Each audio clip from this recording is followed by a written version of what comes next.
السلام علیکم ورحمۃ اللہ وبرکاتہ۔ الحمدللہ وحدہ واشہد ان لا الہ الا اللہ وحدہ لا شریک لہ واشہد ان محمدا عبدہ ورسولہ اما بعد۔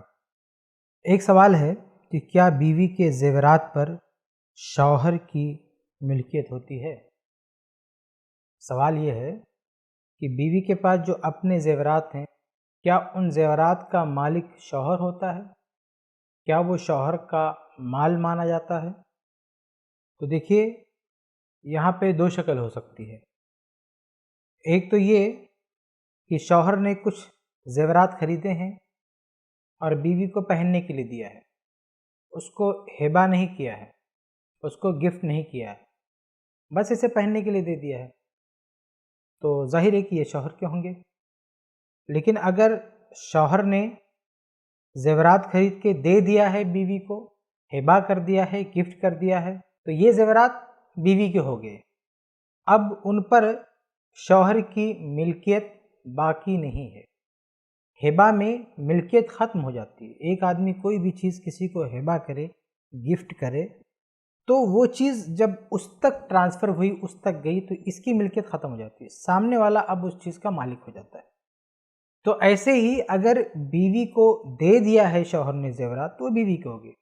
یا یہ کہ بیوی کو اس کے والد نے زیورات دیے ہیں، اس کی والدہ نے دیے ہیں، اس کے رشتہ داروں نے دیے ہیں، تو بیوی کے پاس کہیں سے بھی گفٹ آتا ہے، زیورات دیے جاتے ہیں، تو بیوی اس کی خود مالک ہوتی ہے، شوہر اس کا مالک نہیں ہوتا ہے۔ کل کو اگر طلاق ہو جائے، خلا ہو جائے، یا شوہر کا انتقال ہو جائے، تو وہ مال بیوی کا مانا جائے گا، نہ کہ شوہر کا مانا جائے گا۔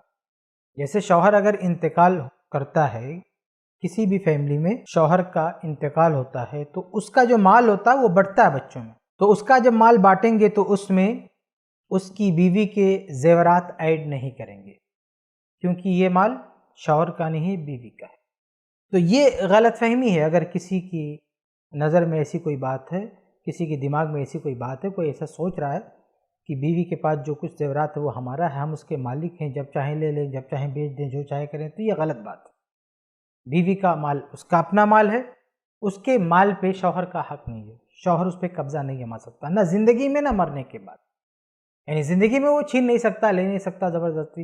ہاں، ایسے کبھی کوئی آفت آ گئی، مصیبت آ گئی اور بیوی سے مانگے اور بیوی بطور قرض دے دے، تو اس کی مرضی ہے، نہ دے تو بھی اس کی مرضی ہے، کوئی فورس نہیں کر سکتا، زبردستی نہیں کر سکتا۔ بیوی کا مال بیوی کا ہے، یہ مکس نہیں کرنا چاہیے۔ تو زندگی میں نہیں لے سکتا، مرنے کے بعد بھی شوہر کا جو مال ہے بس وہی اس کے وارثین میں بٹے گا، اس میں بیوی کا مال ایڈ نہیں کریں گے۔ تو دیکھیں، بیوی کا مال بیوی کا ہوتا ہے، شوہر کا شوہر کا ہوگا، دونوں کو مکس نہیں کرنا چاہیے۔ ہمارے سماج میں کچھ لوگ ایسا کرتے ہیں کہ دونوں جو ہے ایک ساتھ ملا دیتے ہیں، اور اس کے نتیجے میں جب وراثت کی بات آتی ہے تو بڑی دشواریاں ہوتی ہیں۔ تو ہمیں ایسا نہیں کرنا چاہیے۔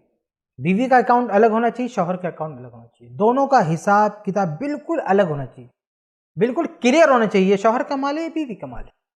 مکس کر دیں گے تو بہت بڑا مسئلہ ہو جائے گا۔ بہت سارے لوگ دیکھیے کبھی کبھی پراپرٹی لیتے ہیں، میاں بیوی دونوں ملا کے، تو شوہر نے کچھ پیسہ لگایا ہے، کچھ پیسہ بیوی نے لگایا ہے۔ اب وہ کلیئر نہیں ہوتا ہے، تو اس کا نتیجہ کیا ہوتا ہے کہ شوہر فوت ہوا تو اب اس کی پراپرٹی بانٹنے کی بات آئی، تو اس میں بیوی کا بھی شیئر ہے، اب اس کو بھی بانٹنے بیٹھ جاتے ہیں۔ غلط ہے۔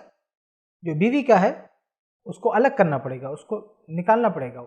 شوہر کا جتنا ہے اتنا ہی بانٹ سکتے ہیں، بیوی کا بھی اس میں جو شیئر ہے وہ نہیں بانٹ سکتے، وہ بیوی کا ہے، بیوی مرے گی تو اس کے وارثین میں جو زندہ ہوں گے تو ان میں بٹے گا۔ تو خلاصہ یہ کہ یہ جو سوال ہے کہ بیوی کے زیورات، تو بیوی کے زیورات ہوں، اس کے کپڑے ہوں، اس کے نام پہ کوئی پراپرٹی ہے، کوئی جائیداد ہے، جو کچھ ہے وہ صرف بیوی کا ہے، اس پہ اس کے شوہر کا کسی کا کوئی حصہ نہیں ہے۔ دونوں کا معاملہ بالکل الگ الگ ہے۔ امید ہے کہ یہ بات واضح ہوگی۔ السلام علیکم ورحمۃ اللہ وبرکاتہ۔